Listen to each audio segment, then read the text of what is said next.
Welcome, everyone, to Ladder Daily Digest. Ladder Daily Digest exists to promote and publicize creators. And we have with us today Kirk Caudle. He created a podcast called Mormon Book Review about maybe 14 years ago or something like that. And he participated in the Bloggernacle around that time. And we're going to talk about his story and his experience with that. And he even got paid by the Maxwell Institute towards the end of his career. Kirk, welcome to our show. Thanks for having me, Gene. Excited to be here. And let me throw something in. I say this a lot when I meet people in real life, but I say it on videos too quite a bit. I have, and we talked a little bit about a few things before we record this, and I don't know if I told you, but I have Tourette syndrome. So I'm always making funny faces and funny noises. So anybody watching out there, don't be alarmed. I'm not nervous or anything. I'm just always doing funny stuff. That's right. And I'm not doing anything behind the scenes too. Yeah, that's right. All righty. So tell us about your story, your life, where you grew up and where you did high school and college, and what was your participation in the church like, maybe? All right. So I grew up in a very active family. My grandparents on both sides were converts. I was born in Portland, Oregon. I'm a huge Blazers fan. That's why I always wear my hat when I do these kind of things. And I grew up going to church all the time. Pretty much your very typical Mormon family. Nothing crazy. I don't think we were more strict than anybody. We weren't really too much more lax than anybody, but I had a very good upbringing. There's a lot of people that you'll talk to and they go, oh, my upbringing in the church was this and this, and I have all this trauma from things, but not really from that. I say, and if they're watching this, I don't know if they will, but if they do, I had really great parents. My parents are still active in the church. They're great people. They raised me very well. I'm the oldest of 5 boys. And where I grew up, as I said, I was born in Portland, but we were very nomadic. We moved around all of the time. But I count growing up really in Anchorage, Alaska, actually, because I was there from 7th grade to 10th grade. And I kind of count that as like growing up years because those are very formidable years. So I grew up in a trailer court up there in a very rough part of the city. People don't think about Anchorage, Alaska being too hardcore, but really it is. It really is a rough city. So we grew up with not a lot of money. I grew up in rough parts of the neighborhood. After that, I was back in Portland for the rest of my teenage years. Fun fact about me is I never graduated from high school, actually. I only went to 10th grade. I just wasn't into school. I actually hated going to church. I hated religion as a teenager. My parents made me go to seminary. They made me go to all the youth activities. I hate the outdoors. I'm a total city guy. But I did all the scout activities, and I've done more outdoor stuff than people who like the outdoors. So you tested out of high school? Tested out? No, I just dropped out. Okay. No, yeah, I just dropped out. I ended up getting a GED later. Okay, later. But I really had no interest in school. I didn't know people who really went to college. Nobody in my neighborhood. I mean, most people were just doing drugs, fighting people. I had friends that were shot, stuff like that. So did you drop out when you came back to Portland then? Yeah, I dropped out when we came back. Yeah, I dropped out after we moved back from Anchorage. And I'll say as a side note, even though I hated church and I hated religion, I will say this about it. I think it helped me in many ways because it gave me some direction and it gave me somewhere to be. So I wasn't just hanging out with people getting into trouble, although I got myself into my fair share of trouble as a teenager. I would have gotten in a lot more had I not had stuff like church dances to go to and young men's activities and campouts on the weekends and all that. So I end up going back to Portland. I end up getting married very early in life. I was 20 years old. My then wife was 18. She was pregnant before we got married, actually, and I don't recommend that. We stayed together for 17 years. We haven't been together now for, it's hard to remember now, 7 years, something like that. Yeah. I'm with a awesome lady now, though, that I've been with for a couple of years. So we got married, and so that was kind of scandalous because, you know, she's pregnant, and I wasn't really going to church at the time, but she came from a very active family. Her uncle actually is Jeffrey R. Holland, so that was always my Mormon claim to fame. I've had some personal conversations with him where we're just hanging out in the backyard talking and whatnot. Wow. So a couple years later, I kind of have this come to Jesus moment where my evangelical friends would say you're called to the ministry. I just felt very strongly, but in my early 20s, 22, 23, somewhere in there. And I have these spiritual experiences and I'm praying for direction. I got these babies. I need better jobs. I don't know what I'm doing in life. And I'm really converted. And I say, look, the church is right for me. And I get really into scripture. And I take because I love movies. I had all these DVDs. I took all my movies, all my R-rated ones, and I went down and sold them at the used place. And I bought all these church books. I started reading a Skousen, and I started watching BYU TV with their roundtable scripture discussions. And I started reading Hugh Nibley and Bruce R. McConkie and Joseph Fielding Smith, kind of like all that classic Mormon stuff, because that's what I heard about the most. So I thought these were the real scholars. So then I ended up going back to school. I went to Cascade College in Portland, which is a satellite campus of Oklahoma Christian University. It's a Church of Christ school. And I majored in biblical studies and religious history there. I got a degree. I was the Greek student of the year there.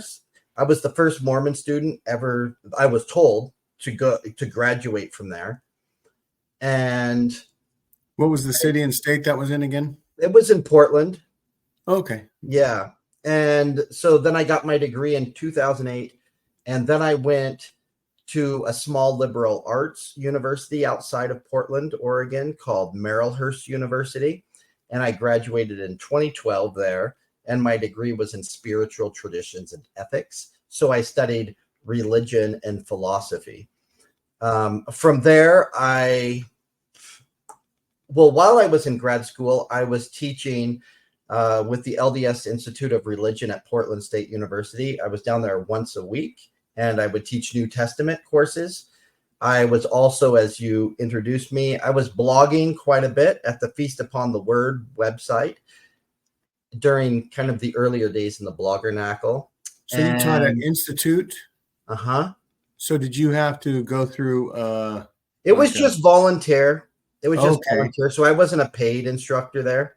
You didn't have to do the big church educational system, go through the ringer. No. Kind of so thing. Yeah, they just had me once a week there, and I had an awesome director there. He's one of the best people that I know. His name was Stuart Weed. If anybody's heard of Josh Weed before, he's kind of a big name in Mormonism, or he was. He's a therapist now in Washington, but he was a gay Mormon, and he was married to a woman, but they've split up now. But anyway, it's his dad, and so. But yeah, Stu's a fantastic guy. And during this time, while I was in grad school, that's when I started doing the Mormon Book Review podcast.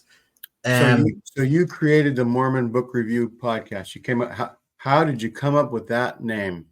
So the way that I came up with the show in general is there was a handful of Mormon stuff that talked a lot about culture and things like, at the time, marriage equality and women wearing pants to church and women getting priesthood and all of those things. But I've always been more interested in like scripture and more academic stuff, theology and whatnot.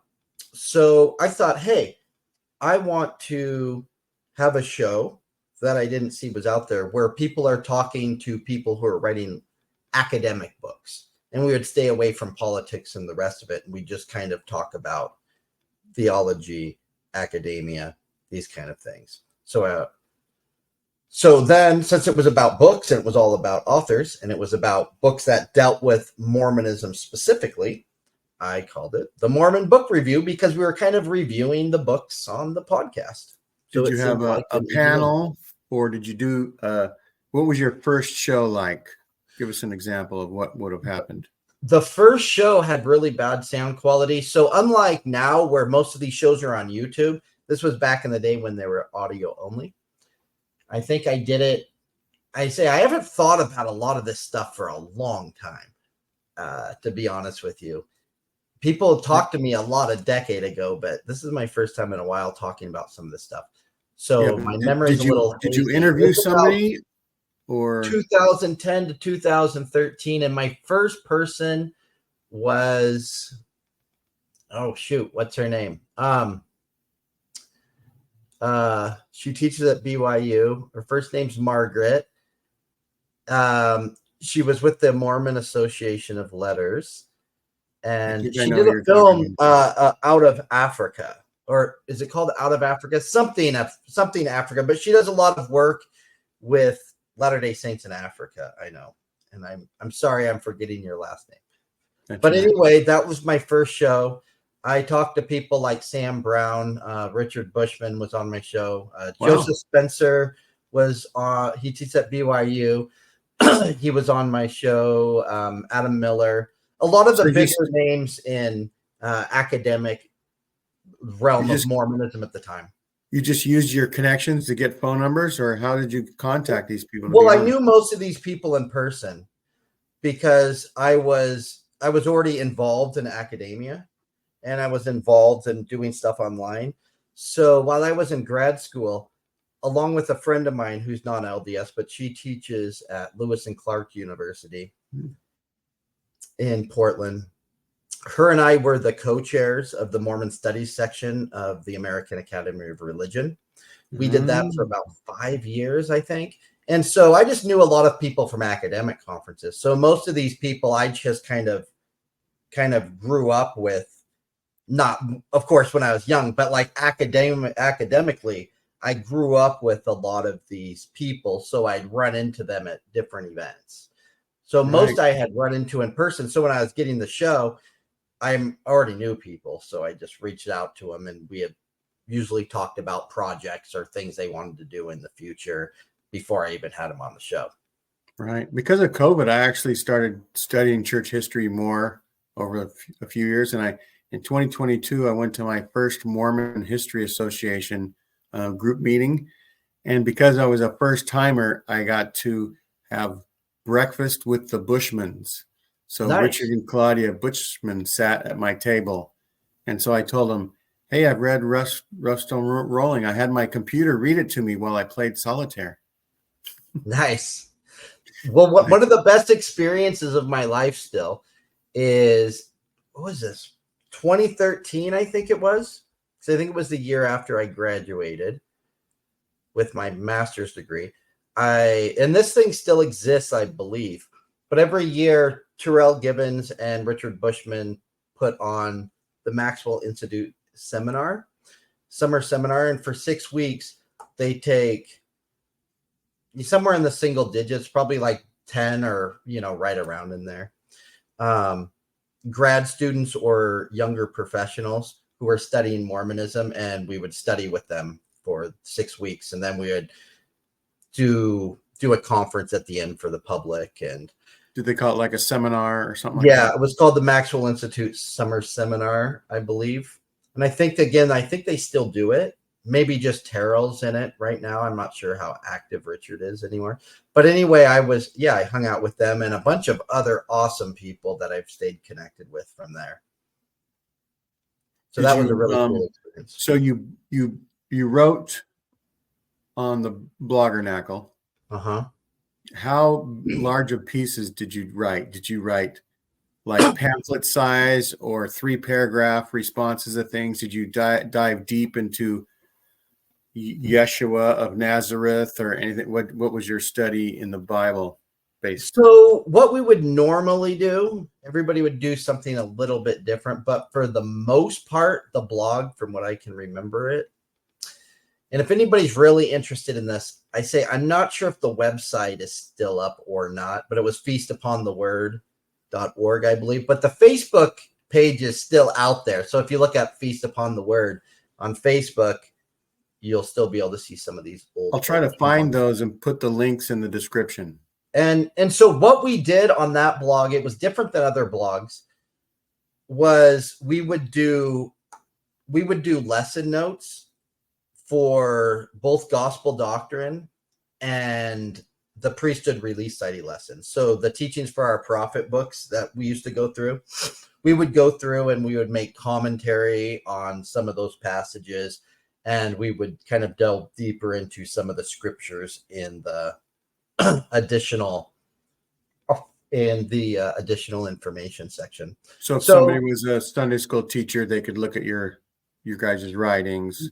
Yep. And pick up a few things that they might want to include in their lesson. Yeah. So, yep. So we just sometimes make an outline, or sometimes we just take a few of the scriptures and kind of parse out those verses and say some interesting things about them and have some insights.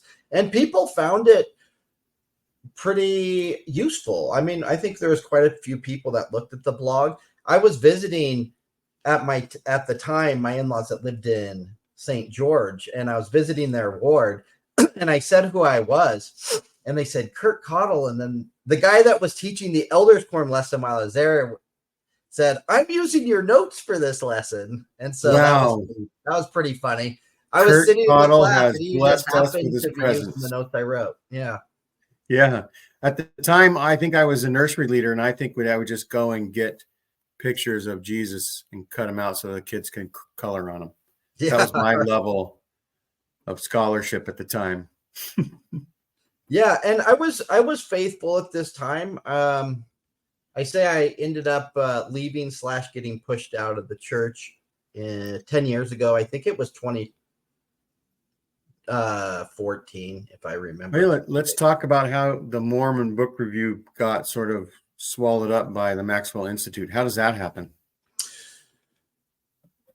I'm not sure, to be honest with you. I just did the show because I liked it, and I talked to people that I liked talking to. And I always thought, if I have 0 people listening or 10 people listening, whatever, but I'm going to do it because I like having the conversations. I like getting to know these people. These people are writing about stuff that I'm interested in, whether it's history or theology or whatever that might be.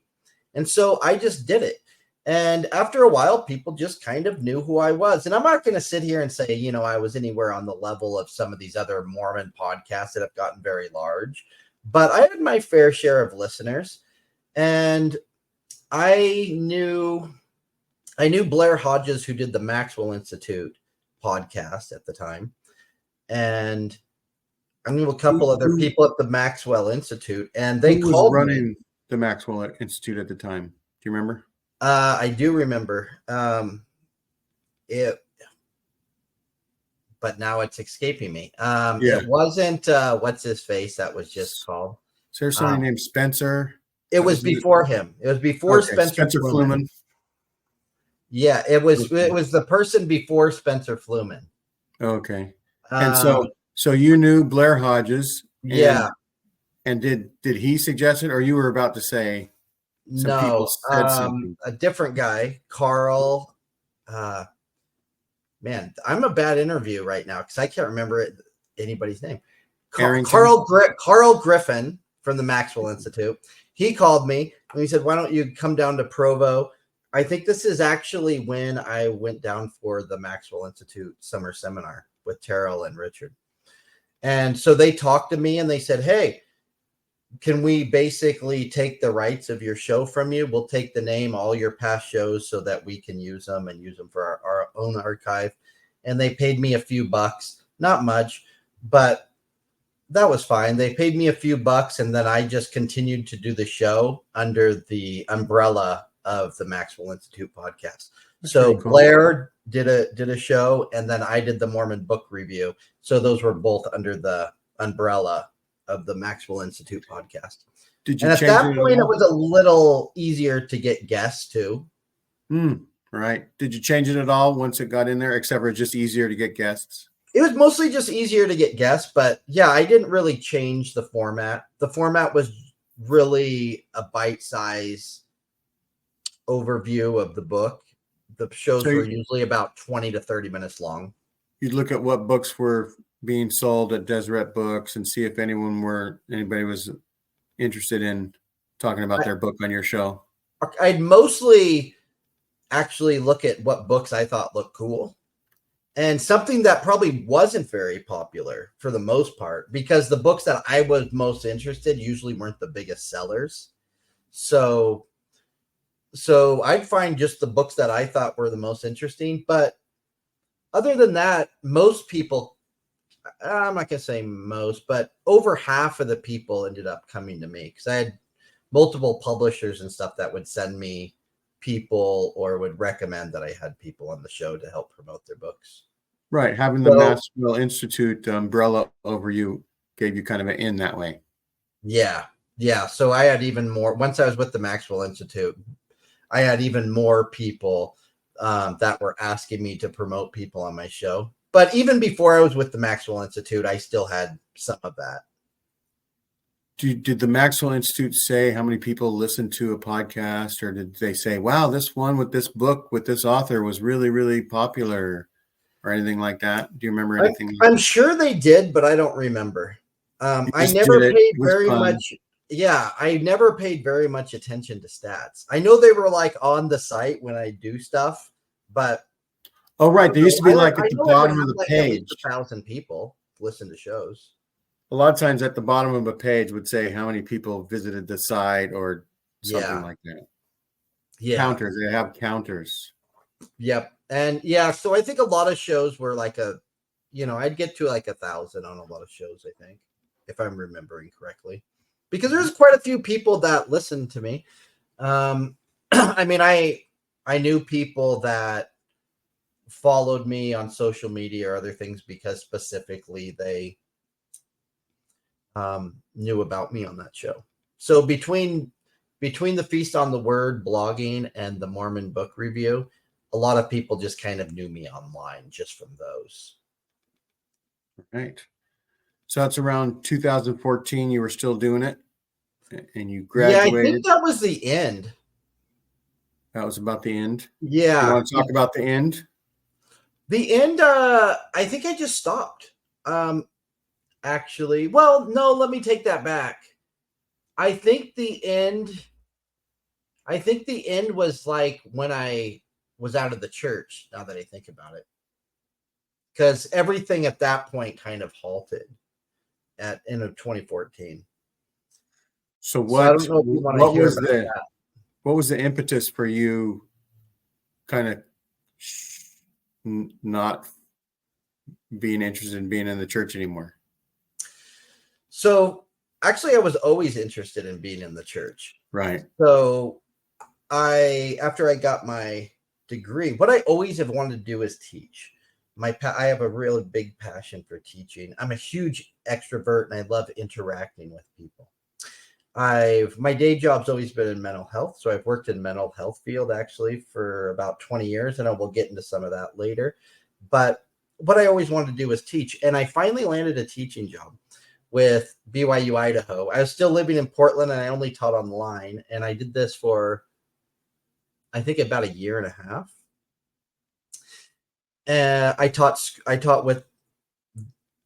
religion courses. So New Testament, Book of Mormon, Teachings of the Prophets. I think those are the three that I always taught. And I mentioned earlier that, I had these experiences that kind of converted me to the church. But really, I was really converted to kind of this idea of Jesus and scripture. But I always had some countercultural ideas with the church. So I was always with women's right to choose, and I always kind of pushed marriage equality and women in priesthood and all of these kind of things. So I always kind of butt head with leaders. And did you consider Jesus to be kind of a counterculture figure? Yeah, definitely. And I'm a far left guy in general. So just to throw that out there. And that's even when I was active. But I still considered myself a very big believer in that I had a really big testimony. So I had some problems in my stake. A lot of the regular people liked me. I had a lot of friends and all these things. But my stake president and some of the upper echelon didn't like people talking to me, especially new members, because I was never trying to get anyone to leave the church or anything like that. I just thought I was having interesting conversations. Not everybody saw it that way. So when I was at BYU, to make a long story short, we were able to, or we had to actually have virtual office hours every week for an hour. And we were told that during these office hours, we could expand upon topics or answer student questions. So I was on video like this, because when you're doing an online class, sometimes I'd audio record some lectures, but a lot of it was just kind of them on message boards and reading other things.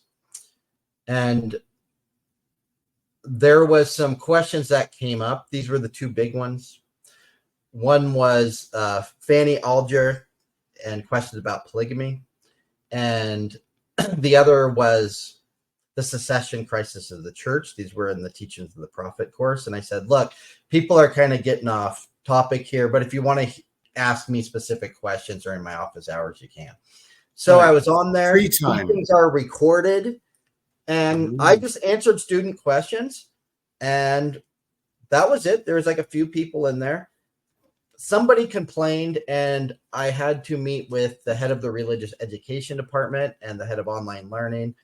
And they basically said, this is horrible, blah, blah, blah. Like, we didn't like your tone. This isn't faith promoting, all of this kind of stuff.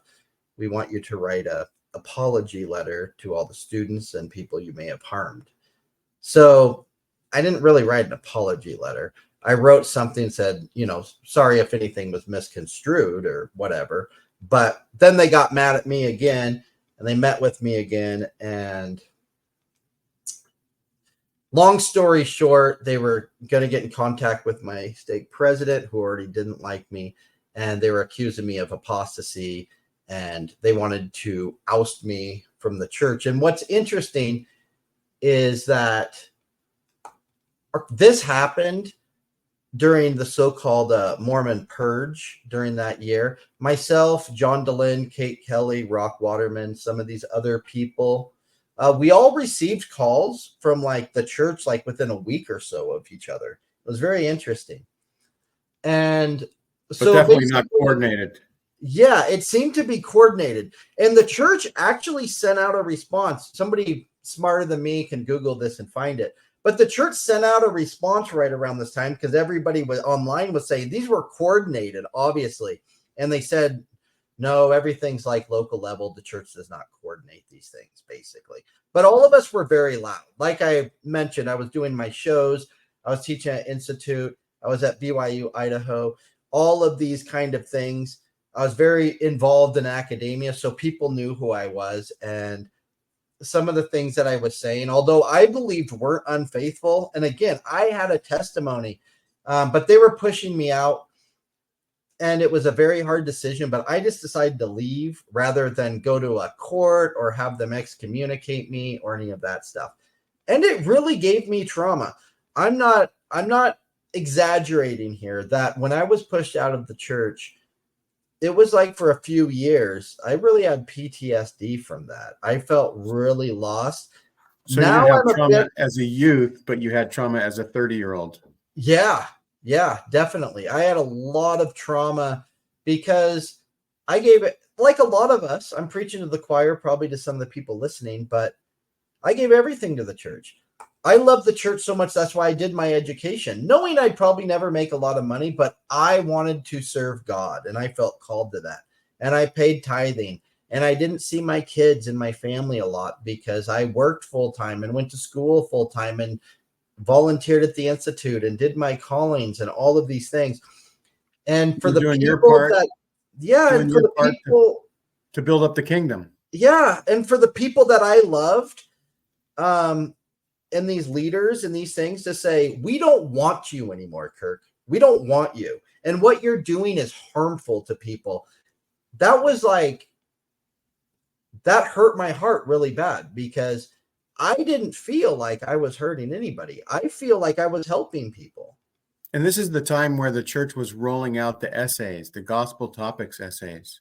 Yep. And yep. did you read those essays for the I did. I think. I read the essays. There was nothing in them that I didn't know, but yeah, that was kind of right around the time the essays came out. But in a way, did they exonerate you? I don't know. I've never thought about it that way. I don't know if I felt exonerated by them. I don't know if I'd say that. But you made some answers to people's questions that were a little bit more edgy than the gospel topics essays. I wouldn't say they're any more edgy. No, basically what I said is in the gospel topics essays. But by the time those came out and I kind of read them and I was kind of trying to deconstruct all my own stuff, I kind of didn't care enough to think about it too much because there was a big part of me by the time I was out that was saying, hey, I'm not saying anything different than these people said, but that almost made it hurt more because now I feel like somebody should say sorry to me. But at the same time, I'm trying to move past the church and I'm trying not to get closer to it because it just kind of hurts. It's like your ex dumps you and then you're just trying to get closer to them and they don't want you. And that's the way I really felt with the church. I felt like when I look back on it now, although I loved it with all my heart. We were never meant to be together. It was a little of a codependent relationship and really an abusive relationship. The church was never nice to me. Of course, individual members for sure. I think the church has some great individual people, so I'm not knocking them. But a lot of the people at the top with power, I mean, to put it nicely, they just weren't very nice to me. And they would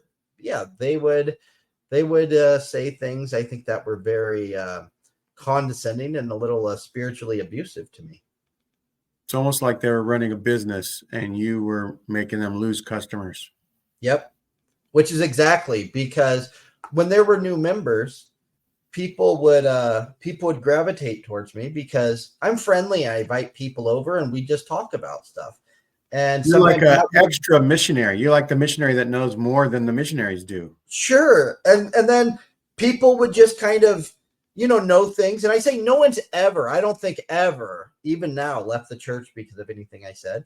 But leaders didn't like me having certain conversations. But I never brought up things to blow people's minds. People just asked me. They said, Kirk, you probably know the answer to this. I read this online or I read this in a book or somebody told me this. But stake president and up did not like me having those conversations. And it's because they want to keep people in the bubble of believing. And at the end of the day, it is a business. And you can afford to lose certain people. You just can. Those people that are going to kind of push the boundaries, the church is stronger without them, I believe. You can lose people like me. We're always going to push boundaries, and the brethren know this, and the leadership know this. Let us leave. Let the liberals leave the church, and they won't be as loud. And the other people there that want to go and sing songs and be friends and be conservative and have these family values, they're going to be happier, and the church will be stronger. So in a way, it freed up more of your time to dedicate to your daytime job and your career and stuff like that. Yeah. And it really, in the short term, it was extremely hard for me and I was lost and I was going through more of an existential crisis than usual. But now that it's been a decade and I've really deconstructed it all, I like to say that I had a testimony of the church 100%. But I obviously didn't believe it as much as I thought. And the reason I didn't is because I didn't trust everything the prophet said. I didn't trust everything they said about homosexuality and families and women's rights and word of wisdom and Joseph Smith and Brigham Young and all of these things. I didn't trust it, but I had put a lot into it. It's the sunken cost fallacy, right? Like the gambler fallacy. If you keep putting money in the slot machine, or you can't walk away because you've already put $1,000 in there. You need to win some back. And I was stuck in there. I put so much in the church. I didn't realize I couldn't live without it. Like I was dependent on it. Right. In a real codependent relationship with that thing. And I loved it, but it didn't love me back, and it wasn't helping me grow. Did you, when you were thinking about the cultural or societal problems that you thought the church was experiencing, did you look back to the blacks in the priesthood issue and think, look at all this stuff that they said in the 40s and 50s and 60s about never changing? It's doctrine that blacks shouldn't get the priesthood. And then all of a sudden in the 70s, it changes. Yeah. So did you have hope that women would get the priesthood, that LGBTQ would be treated nicer? Sure. Yeah. And so I always held that, yeah, if you look at blacks having the priesthood and being able to go to the temple and all of these kind of things, is that things can change and there can be more equality. But the way that I saw the church at that time, a decade ago, it was going backwards because, this is around the time that we have the exclusion policy where so like a retrenchment. Yeah. And so on one hand, we have in the early 2000s, things like the Joseph Smith papers and whatnot. And you have all this information. It looks like we're going to be a lot more transparent with stuff. But then at the same time, there seemed to be this, well, we don't like anybody now too loud. So people that are podcasters or people writing these books or, it's almost like people trying to get in the church, we're going to put up the wall. It's almost like there's two factions in leadership. Ones that want to move forward and enter the 21st century, and another that says, no, we have to protect the church. We have to do what we've always been doing. And so they let some things happen this way, and then other things happen the other way, Yeah. Like a two-sided message, a double-edged sword. Something popped in my mind, but I can't think of what I was going to say about that. And I think you see that even more so now. Are you aware of the recent appointments of the PR, the head of the PR department? Mm-hmm.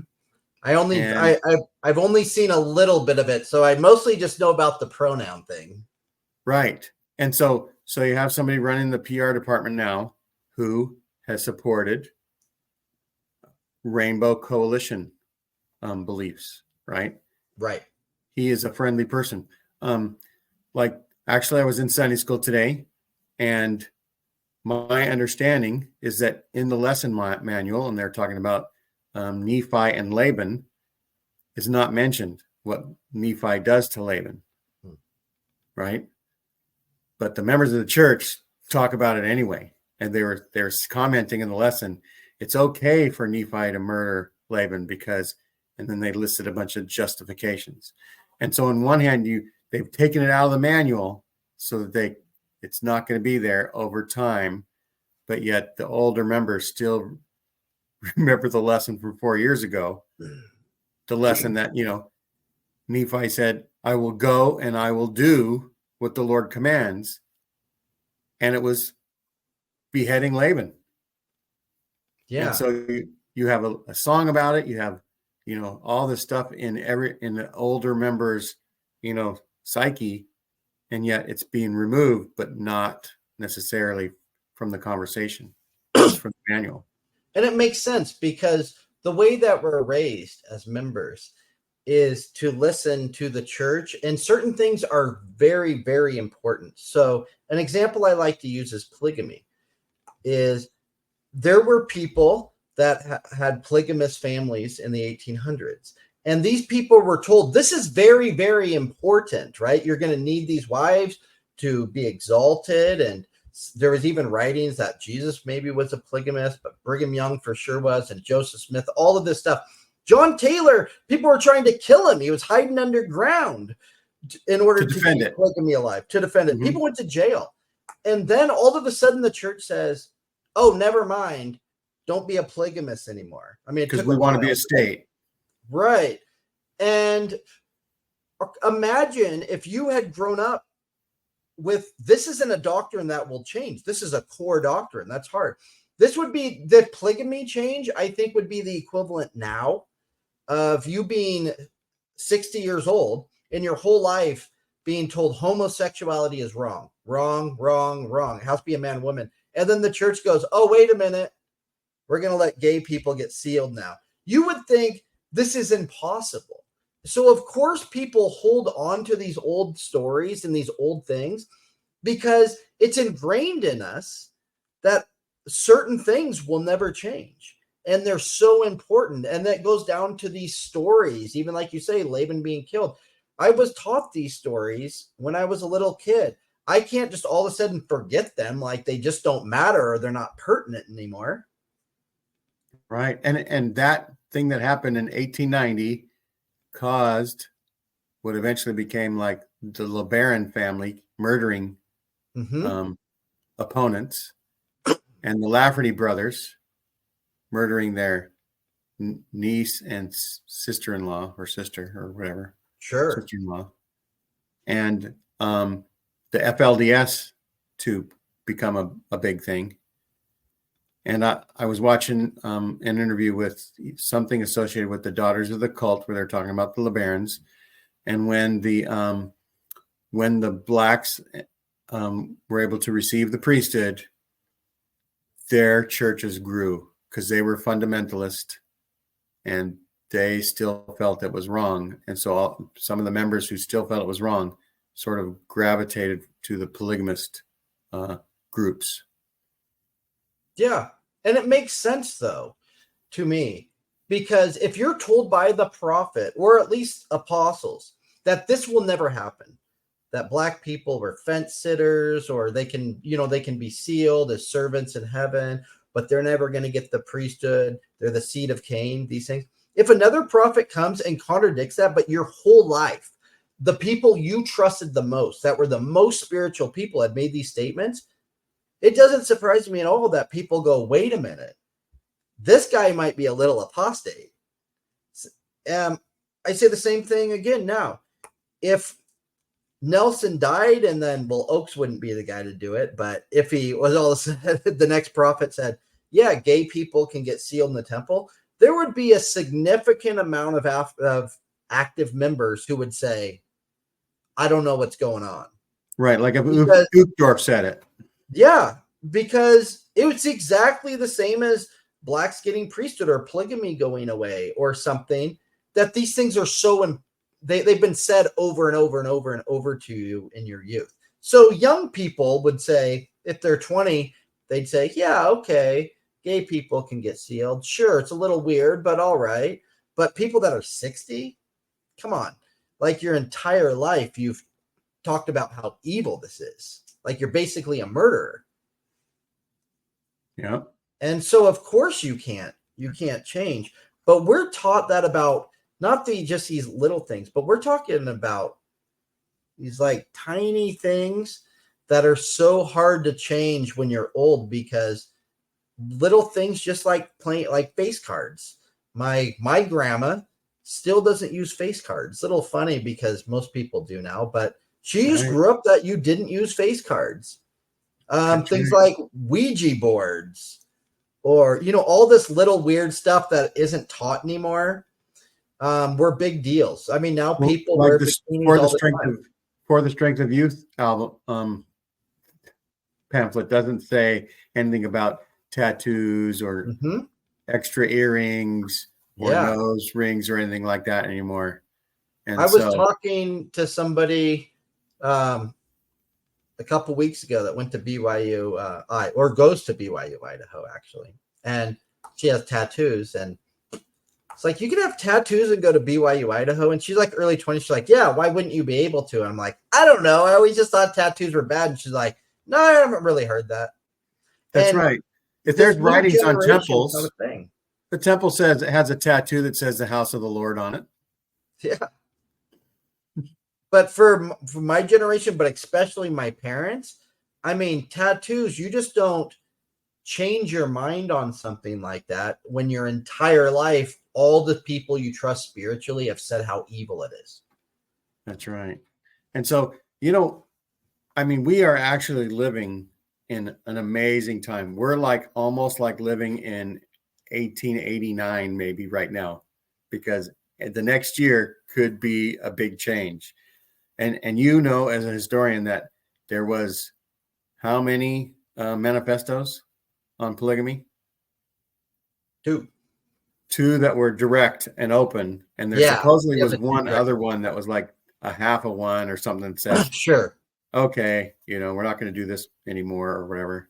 And so it might, at some point, it might be sort of announced, but not quite in, and then it'll just be a full-fledged, yeah, this is what God wants, right? Yeah. If they can do a revelation, maybe, right? I don't foresee. Now, some of the more nuanced members of the LDS Church, I think, have more faith in it than I do. I don't foresee them going the more progressive route. I don't think the church, at least in my lifetime, will ever fully accept homosexuality, transgender people, anything like this.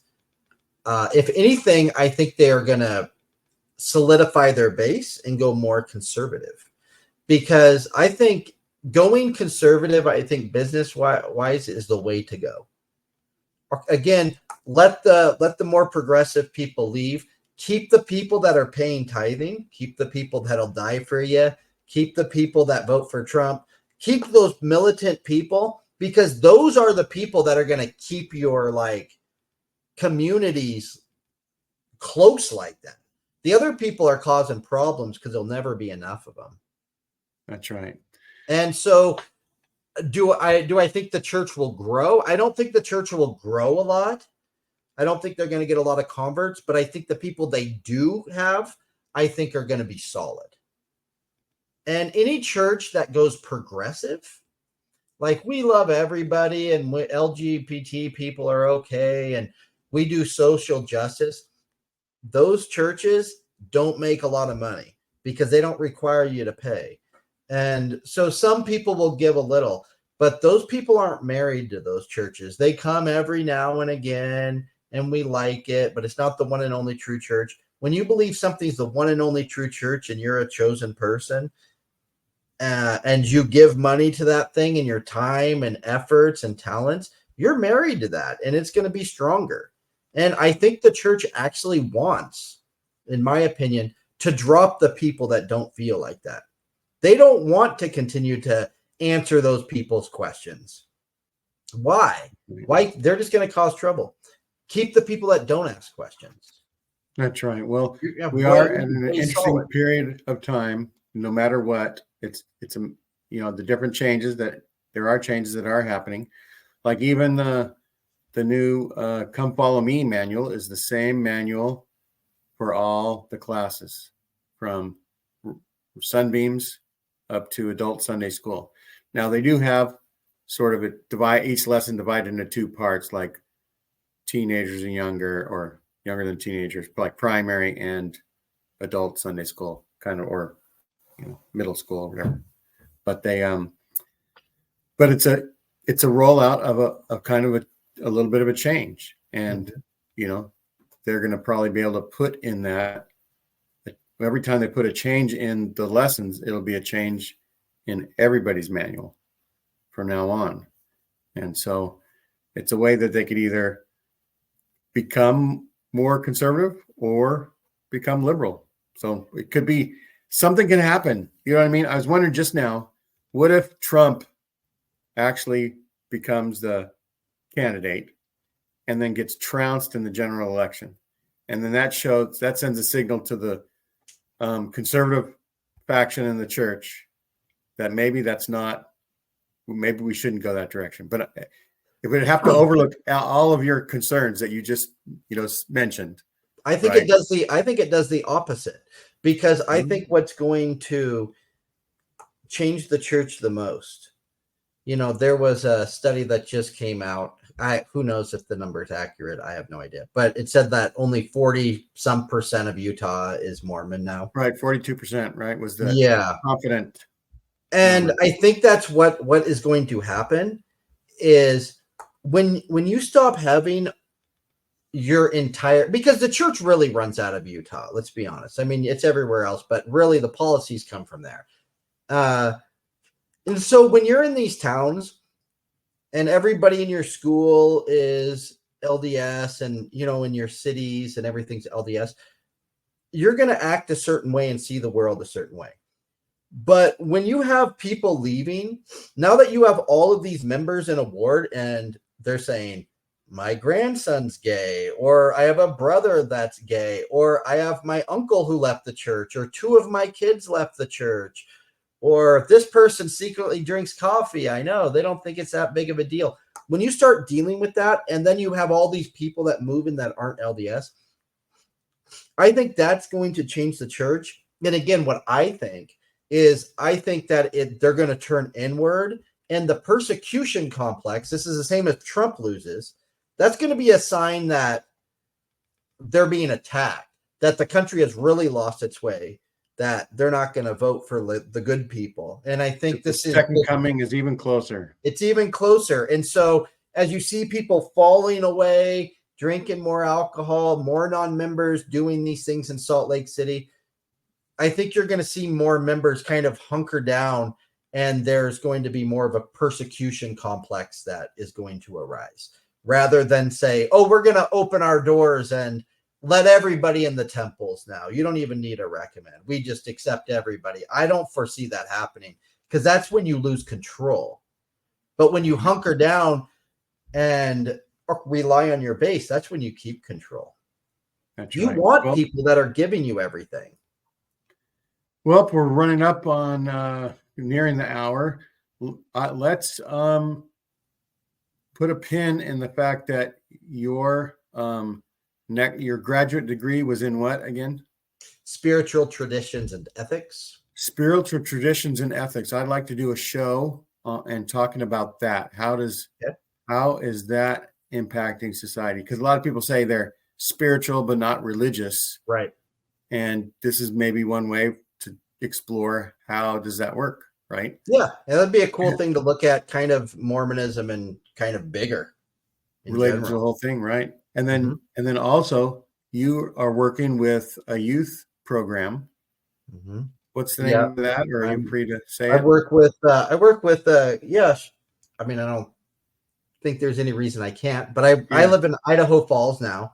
Okay. I work for a company called America Health. I'm the director of youth intensive programs there. So I'm not a therapist, but I'm administratively over all of our outpatient programs for That's youth. right. And I was thinking one episode might be like, show the dichotomy between those camps to straighten out your kid in Southern Utah versus the programs that you're doing. Sure. Like best practices, right? What works? What's the literature say to do, and how what you're doing you're excited about. Okay. So thanks a lot, Kirk. We're happy to have you on. I can't wait for the other 2 shows.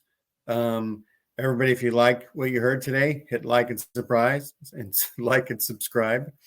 And, we'll try to have, like I say, links in the description for some of the things that we mentioned. And everybody have a great new year. Bye-bye.